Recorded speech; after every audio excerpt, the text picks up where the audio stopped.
2026-27ನೇ ಸಾಲಿನ ಶೈಕ್ಷಣಿಕ ವರ್ಷಕ್ಕೆ ಅನುಗುಣವಾಗುವಂತೆ ಕೇಂದ್ರ ಮಾಧ್ಯಮಿಕ ಶಿಕ್ಷಣ ಮಂಡಳಿಯು 9 ಹಾಗೂ 10ನೇ ತರಗತಿ ವಿದ್ಯಾರ್ಥಿಗಳಿಗೆ ತ್ರಿಭಾಷಾ ಸೂತ್ರ ಜಾರಿಗೊಳಿಸಿದೆ.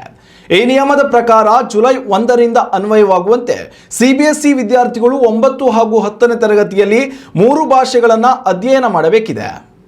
ಆದರೆ 10ನೇ ತರಗತಿಯಲ್ಲಿ ವಿದ್ಯಾರ್ಥಿಗಳ ಮೇಲೆ ಹೆಚ್ಚಿನ ಒತ್ತಡ ಆಗದಂತೆ ತಡೆಯುವ ಉದ್ದೇಶದಿಂದ 3ನೇ ಭಾಷೆಗೆ ಯಾವುದೇ ಬೋರ್ಡ್ ಪರೀಕ್ಷೆ ಇರುವುದಿಲ್ಲ ಎಂದು ಮಂಡಳಿ ತಿಳಿಸಿದೆ. ಇದರ ಮೌಲ್ಯಮಾಪನವು ಸಂಪೂರ್ಣವಾಗಿ ಶಾಲಾ ಮಟ್ಟದಲ್ಲಿ ನಡೆಯುತ್ತದೆ. ಆದರೆ ಇದರ ಅಂಕಗಳನ್ನು ಸಿಬಿಎಸ್ಇ ಅಂತಿಮ ಪ್ರಮಾಣ ಪತ್ರದಲ್ಲಿ ದಾಖಲಿಸಲಾಗುತ್ತದೆ.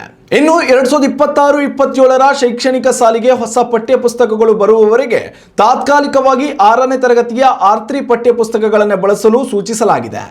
ಸ್ಥಳೀಯ ಭಾಷೆ ಶಿಕ್ಷಕರ ಕೊರತೆ ಇದ್ದರೆ ನಿವೃತ್ತ ಶಿಕ್ಷಕರು ಅಥವಾ ಅತಿಥಿ ಶಿಕ್ಷಕರನ್ನು ನೇಮಿಸಿಕೊಳ್ಳಲು ಶಾಲೆಗಳಿಗೆ ಸಿಬಿಎಸ್ಇ ವಿನಾಯಿತಿ ನೀಡಿದೆ.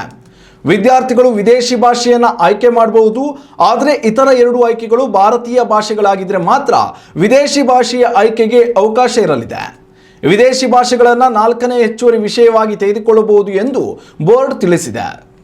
ಉತ್ತಮ ಸಂಸ್ಕಾರಯುತ ಶಿಕ್ಷಣದೊಂದಿಗೆ VSS English medium CBSE school Udupi Muddur. ನರ್ಸರಿಯಿಂದ 10ನೇ ತರಗತಿವರೆಗೆ ಶಿಕ್ಷಣದ ಜೊತೆಗೆ 5ರಿಂದ 10ನೇ ತರಗತಿವರೆಗಿನ ವಿದ್ಯಾರ್ಥಿನಿಯರಿಗೆ ಉತ್ತಮ ಹಾಸ್ಟೆಲ್ ಸೌಲಭ್ಯವೂ ಇದೆ. ನಿಮ್ಮ ಮಕ್ಕಳ ಪ್ರವೇಶಾತಿಗಾಗಿ ಈ ಸಂಖ್ಯೆಗೆ ಕರೆ ಮಾಡಿ.